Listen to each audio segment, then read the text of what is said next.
Reconstitution of clay. There's a couple schools of thought. There's like an easy way. It's kind of like a cheatery way. That's what most people do. Then there's like a proper way on how you guys should do it, right? I'm going to teach you the proper way, and then I'll give you the shortcut, and we'll decide. You guys can decide for yourselves which one you like better, right?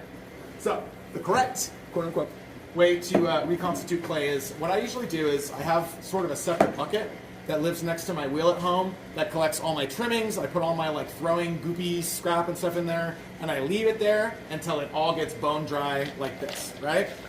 And once it gets to this stage, I'll then like roll it out to where it's like as small of kind of particle sizes as I can.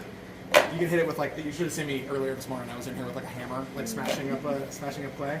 So however you need to do it, what you're looking for is you want tiny little particles like this, right? Because what you're then going to do is you're going to add water to them, and you will end up with slip, right? So the proper way to reclaim is to have tiny particles, right? Tiny little crumbles of clay that's bone dry. You then add moisture to it, and then theoretically you should mix. Like I should keep adding water to this until I can mix it into like a slurry. This one I can kind of just do with my hand, you know what I mean, to make sure there's no big chunks in there. So once you get it to roughly like, this is like a thick slip consistency, right? What I would then do is we have a bunch of these plaster tiles, and there's big ones that we use for reclaiming like our studio clay, but there's also these little train tiles, right? And those are under the pug mill back there. If you need one, you can just ask whoever's on staff and they will help you find one. But the proper way to do it is to get it all to the same consistency, right? Is like get it super dry, get it super wet, dry it out while you're watching it. You know what I mean? So I'm just going to leave this, and by the time we're sort of done with another one of our demos, this stuff will be ready to flip over because the bottom side will be dry. Then we'll get the top side dry, and then we'll kind of wedge that together, right? So this is like the correct way to do that. Now, it's kind of a pain to do this process because if you keep adding to that bucket that's next to your wheel, right, the stuff on the bottom never actually dries. It's kind of tricky to get everything bone dry. So to dry things thoroughly, you either have to like put it in a wet box or like put it all out on a table with a fan over it. Or it's kind of a pain, right? So what most folks do is they just make these like little clay rainbows, which I'll go over, and they'll allow those little rainbows to dry. Yeah, if you ever see people that have like little like rainbows made out of clay, this is what they're doing, right? So here's a bunch of kind of goopy, nasty stuff I've kept from the last couple weeks. But this stuff like is unwedgeable, right? But I have some stuff that's really goopy slip-like, and some stuff that's like kind of like regular clay, you know what I mean? So what I'm gonna do here, thank you very much. Kind of the same thing, right? Where I want to get the goopy stuff to be like kind of the same consistency as the dry stuff. This will take much less time than that will, obviously, because there's much more water in there. A lot of times I just poke a bunch of holes in this. And I want it to get a little bit less kind of goopy on me. And then I'll be able to kind of squish it all together and make it the right consistency. So for this one, I'm actually just going to leave this here for a bit. And I've got a swap ready that's roughly at the right consistency. So that one will live there. And then this, I just have like kind of the same thing, but I've got this one a little bit dried out. You can see like my hands are all covered in gunk and stuff. It's kind of a messy process. Plaster helps with that, and that it'll like dry all that super wet stuff up. What a lot of folks do, and this is like a little bit closer to that normal clay consistency. And if you don't want to use the plaster, what a lot of folks do is kind of just smack this out. It's still a little wet, right? You can see kind of the way my fingers are leaving marks on it. It's a little bit goopy. But if you squeeze all your stuff together and get it kind of consistent, you can just make a little rainbow like this, stick it somewhere, and then leave it until it's like a little bit firmer, and then you can wedge it, right? And that's like pretty much the gist of what you guys should be doing to clean up. What's that? So if we're hand building, most of our trimmings are not wet. They're not super wet, right? Right. That's what this is, actually. So in that regard, what I would usually do is I use kind of a Ziploc like I have going here, put all my scraps in there, and then I spray water on the inside of it so that it does get a little wetter, and hopefully it kind of makes like a little mini greenhouse in the Ziploc bag. And then from there, that's what I did here, because this was a bunch of different drynesses. Like some of it was real dry, some of it was kind of sloppy still. Put it in a Ziploc, sprayed it, and then it got it to kind of the same consistency. to where I could do this and then sort of check on it. You know what I mean? Yep. So that the rainbow is in place of To plaster. Yeah, basically. Because this allows like a lot of surface area for air to hit, you know what I mean? Which is going to dry your piece out kind of evenly.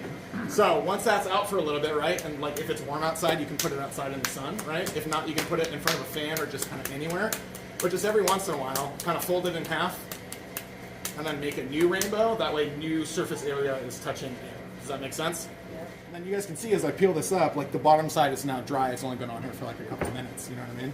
It should peel right off like that, right? And I'll flip it over to this side, kind of squish it down so I have the most surface area touching my plaster. And we'll just let this sit for a little bit longer, and I'll go over wedging in a little bit because it is important to wedge this kind of stuff, okay? So, wedging. What I want to do is I want it to be at a good consistency. If I go to wedge and I peel up and a bunch of my clay is like sloppy and stuck on the table, it's too wet to wedge, right? So I would then either make the little clay rainbow, or I would add it to plaster so that it dries out a bit, right? So once I have it roughly where I want it, because I rejoined this so many times, there's probably a ton of air bubbles in here. Let's actually check. There's little ones. It's kind of hard to see, right? Sometimes there'll be just like a giant air pocket. If you fold stuff and then fold it over and then cut it, which is like pretty likely to happen. Of course, I'm not going to be able to do it now. But there's air trap in your piece, which will like mess you up later, right? Take clay fresh from the bag and you wedge it. Sometimes you're not doing it properly and you're actually putting air into it. So I don't wedge anything fresh from the bag. But my reclaim I do wedge because it's full of inconsistencies. And not only does this get rid of air bubbles, but if I have part of my clay that's harder than another part, this will hopefully kind of work that into being like homogeneous piece. So I'm going to take my kind of baseball sized piece of clay here. I'm going to set it down. What I'm going to do is I'm going to kind of cup it. This may be like a weird analogy for some of you guys, but I'm going to kind of cup it as if I was playing like video games or something like that, right? Where it's in my hands like this. What I'm going to do then is have it cupped around the sides. I'm going to roll it back up on myself, and with the pads of my thumb, so similar to the part that you use when you're centering, right? This part right here, I'm going to press in. And then I'm going to fold it up just a little bit. I'm not trying to fold it over so much as I'm trying to squish in on itself, right?